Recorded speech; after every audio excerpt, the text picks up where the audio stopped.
देवगड देवस्थान म्हटलं की उभ्या महाराष्ट्रामध्ये नव्हे पूर्ण भारत देशामध्ये आपल्या देवस्थानची ख्याती पसरलेली आहे। आपण कुठल्याही भागामध्ये जरी गेलो आणि आम्ही नेवासा तालुका देवगड देवस्थान या ठिकाणाहून आलं असं म्हटलं की मोठमोठे साधू संत सुद्धा ज्या ठिकाणी विनम्र भावाने आपल्याला नमस्कार करतात असे देवगड देवस्थान आहे।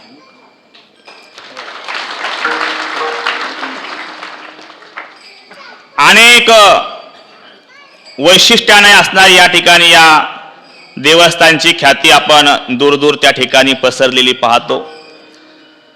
देशामध्ये जे काही महान संत महात्मे आहेत ते सगळे संत ऋषी मुनी या स्थानावर या ठिकाणी येऊन नतमस्तक होतात।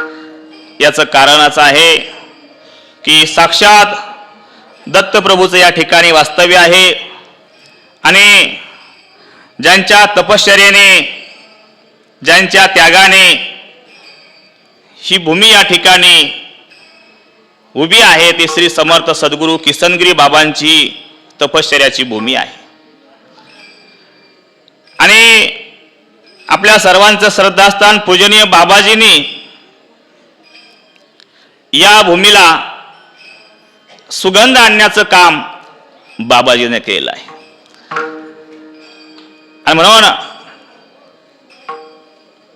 बाबाजींचं पूजनीय स्वामीजींचं काय वर्णन आपण करावं, समर्थ सद्गुरू किसनगिरी बाबांचं काय वर्णन आपण करावं हे मलाही काही सुचत नाही आणि सुचत होतं पण इथं आल्यानंतर ते सगळं विसरून गेलं। कारण स्वामीजी मी आज दिवसभर ज्ञानेश्वरीतल्या अनेक ओव्या त्या ठिकाणी बाबांचं वर्णन करणाऱ्या लिहून काढल्या, पाठ केल्या, पण त्या ओवीचा आता मला पूर्वार्धही आठवत नाही आणि उत्तरार्धही आठवत नाही। जरी आठवला तर मोठी गडबड होण्याची शक्यता आहे।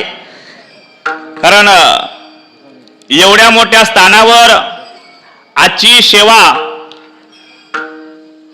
आम्हाला प्राप्त होत असताना कशी काय सेवा प्राप्त झाली काही कळत नाही। कारण कुठल्या प्रकारचा अधिकार नाही, कुठल्या प्रकारची सेवा नाही, कुठल्या प्रकारची विद्वत्ता नाही, ज्ञान नाही, तरी सुद्धा सामान्य साधकांना ही सेवा प्राप्त झाली। याचा अर्थच असा असेल की आपण समजून घ्या पूजनीय बाबाजी आणि पूजनीय स्वामीजींचं अंतःकरण किती विशाल असेल।